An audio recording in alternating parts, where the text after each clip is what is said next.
بسم الله الرحمن الرحيم.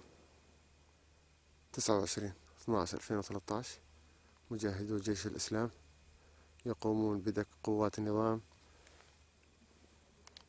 بقناص 23 مليمتر.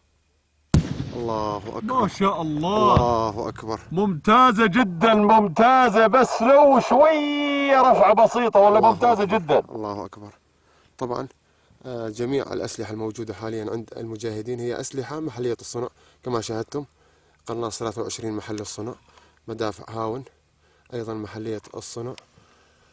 معنا أحد القادة الميدانيين في جيش الإسلام يحدثنا عن هذه الأسلحة، وكما تشاهدون هذا هو الموشور.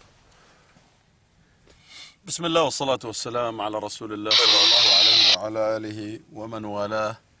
طبعا شفتوا عندنا هناك ما شاء الله هاونات محلية الصنع، وقناصة 23 أيضا تطبيق أخواننا المجاهدين، ونواظير بفضل الله عز وجل. هاي نواظيرنا ليل نهاري، طبعا ليل نهاري أكيد، شوية مراه على شوية قطعة شو اسمها ألمنيوم، وهذا وضعنا يعني.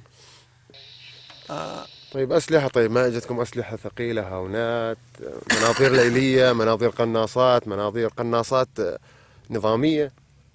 طبعا قناصات نظامية الحمد لله رب العالمين، ما عندنا لا قناصات نظامية ولا هاونات نظامية. رحمة الله على الأركان، الرحمة للأركان. طبعا الضابط ما يسلم إلا ضابط، هاي حطها ببالك.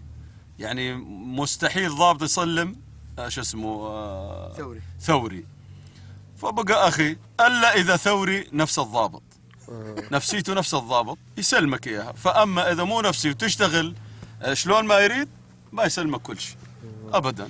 والله لا نواظير ليلية ولا نواظير نهارية ولا أسلحة، كلياتها صناعة محلية بفضل الله، ثم بفضل أخواننا اللي يشتغلون بهاي الأسلحة. الحمد لله رب العالمين من قبل ومن بعد. طبعا إحدى آليات النظام تتجول وبكل أريحية. للأسف نقول هذا الشيء، لكن ما بالإمكان أفضل مما كان. جهزها جهزها، اضرب يا أسلحة محلية الصنع، حسبنا الله ونعم الوكيل. يا سيدي صار عندهم جرحى وكان 29/12/2013 من جبهة مع حاجز مدرسة السواقة وحاجز كازيت الشام. هذا هو أحد متاريس النظام الذي قام المجاهدين قبل قليل باستهدافه بقناص 23 ملم. طبعا صار عندهم جرح، الله العليم يعني.